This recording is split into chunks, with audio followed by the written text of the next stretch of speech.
वही माहौल में आज एक नया दौर देखने को मिला है। तो वहीं अगर बात करें आम आदमी पार्टी की, तो दिल्ली के मुख्यमंत्री अरविंद केजरीवाल लखनऊ पहुंचे, जहां इन्होंने अखिलेश यादव से मुलाकात की।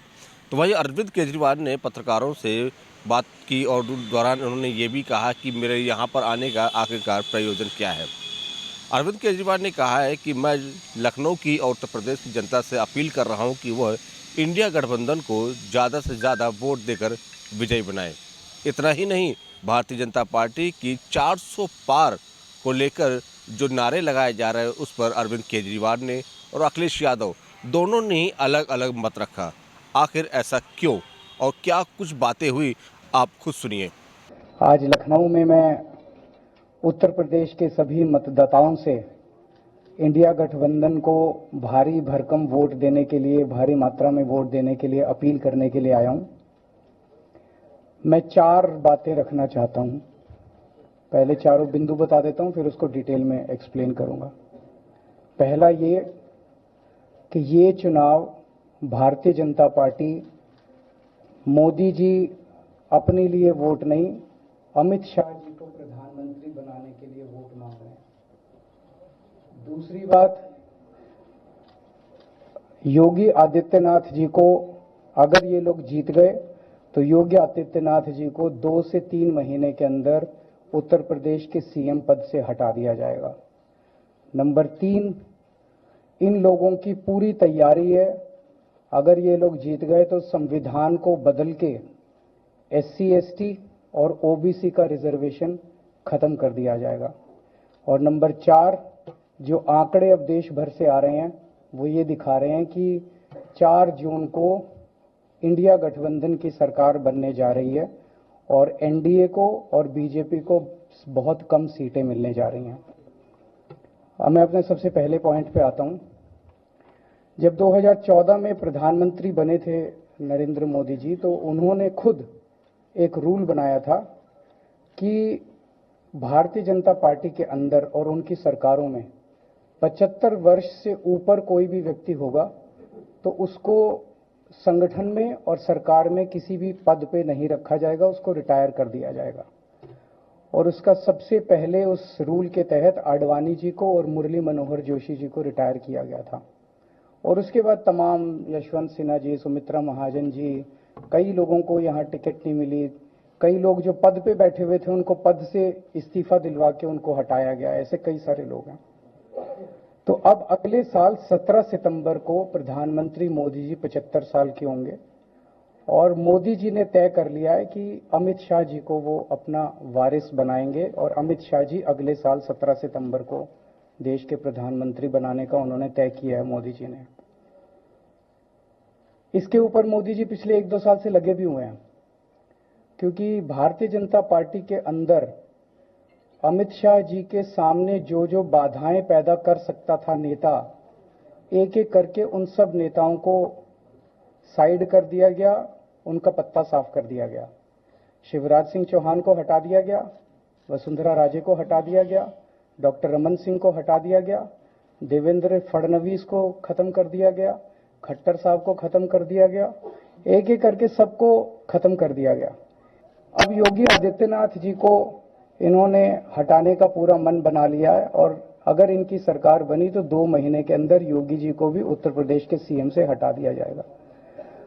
मैंने दिल्ली में 3-4 दिन पहले ये प्रेस कॉन्फ्रेंस की थी और ये दोनों मुद्दे उठाए थे। जैसे मैंने मुद्दे उठाए थे तो अमित शाह जी ने और उनके कई नेताओं ने अपनी भावना प्रकट की कि नहीं, मोदी जी को 75 साल में इस्तीफा नहीं देना चाहिए, मोदी जी को 75 साल पूरा कार्यकाल पूरा करेंगे।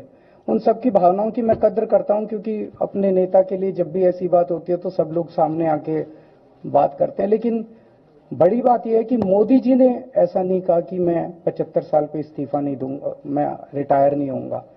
उनका अपना बनाया हुआ रूल है और मुझे पूरी उम्मीद है कि मोदी जी का अपना बनाया हुआ रूल है और मोदी जी अपने रूल को फॉलो करेंगे। नहीं तो लोग कहेंगे कि मोदी जी ने ये रूल आडवाणी जी को हटाने के लिए बनाया था, जब अपनी बारी आई तो नहीं। तो मोदी जी इस रूल का फॉलो करेंगे, ये पूरा यकीन है देश के लोगों को कि उन्होंने खुद रूल बनाया तो खुद फॉलो करेंगे।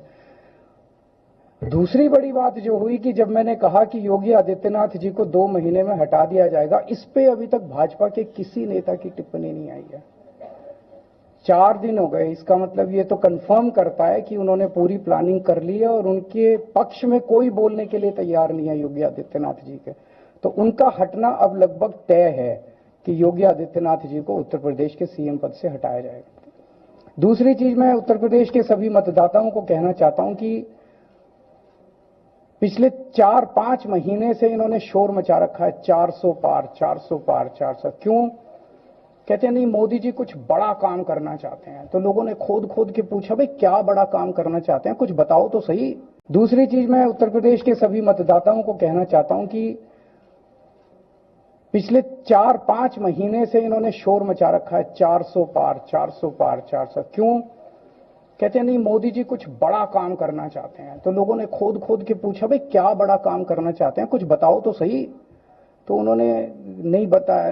लोगों ने फिर अंदर से पता किया कि बड़ा काम ये करना चाहते हैं कि देश से रिजर्वेशन खत्म करना चाहते हैं। हम जानते हैं कि इनका जो पूरा इकोसिस्टम है, आरएसएस, बीजेपी, शुरू से ये लोग रिजर्वेशन के खिलाफ रहे हैं। इनकी पूरी की पूरी मानसिकता रिजर्वेशन के खिलाफ रही है।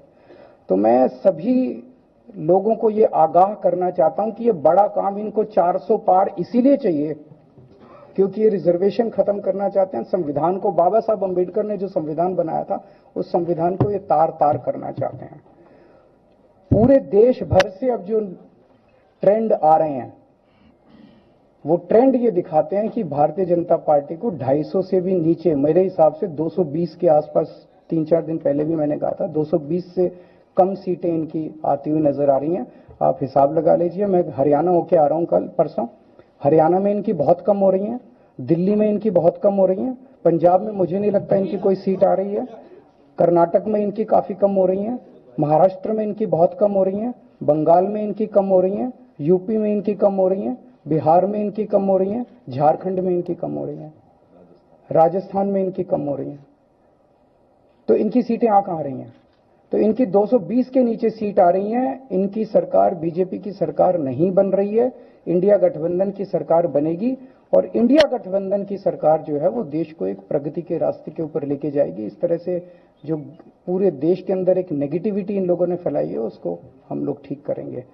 मैं अंत में उत्तर प्रदेश के सभी लोगों को अपील करना चाहता हूं कि इंडिया गठबंधन के, यहाँ पे सपा और कांग्रेस का गठबंधन है, इंडिया गठबंधन का जो जहां से कैंडिडेट है उसको भारी मात्रा में वोट देकर आप सब लोग जिताइए।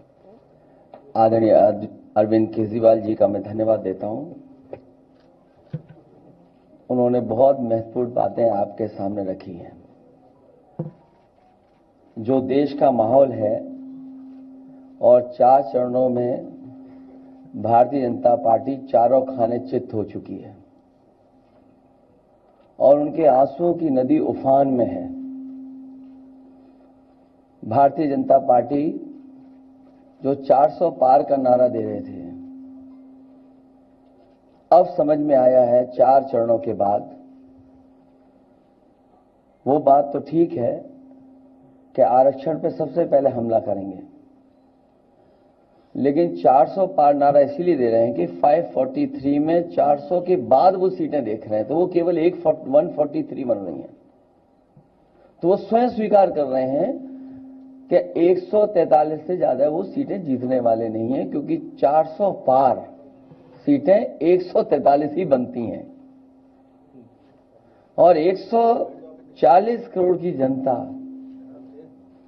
इस बार इन्हें 140 सीटों के लिए भी तरसा देगी। ये यूपी, दिल्ली और पंजाब ये 99 सीट के खेल में ही उलझ जाएंगे। यहां कुछ इन्हें हासिल होने वाला नहीं है।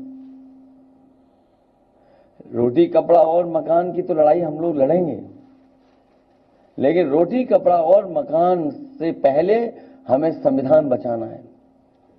संविधान बचेगा तो लोकतंत्र बचेगा और बाबा साहब भीमराव अम्बेडकर जी का दिया हुआ संविधान ये हमें अधिकार, हमें न्याय दिलाता है। भारतीय जनता पार्टी की इस साजिश को आम लोग समझ गए हैं और इस बार सबसे बड़ी हार भारतीय जनता पार्टी की होने वाली है। अभी तक तो हम ये कहते थे कि ब्रह्मांड का सबसे बड़ा झूठ बोल रहे हैं। अब लग ये रहा है हारने के बाद ये ब्रह्मांड का झूठ का विद्यालय खोलेंगे, यूनिवर्सिटी खोलेंगे और वाइस चांसलर और डीन पहले से ही रिटायर होकर के वहां अपने आप नियुक्त हो जाएंगे। इसलिए देश को बचाने के लिए आदरणीय अरविंद केजरीवाल जी आए हैं, हम लोगों का सहयोग और मदद करने के लिए आए हैं। मैं इनका धन्यवाद देता हूं। और आप पार्टी, इंडिया गठबंधन, समाजवादी पार्टी, हम सब मिलकर के भारतीय जनता पार्टी को हटाने जा रहे हैं।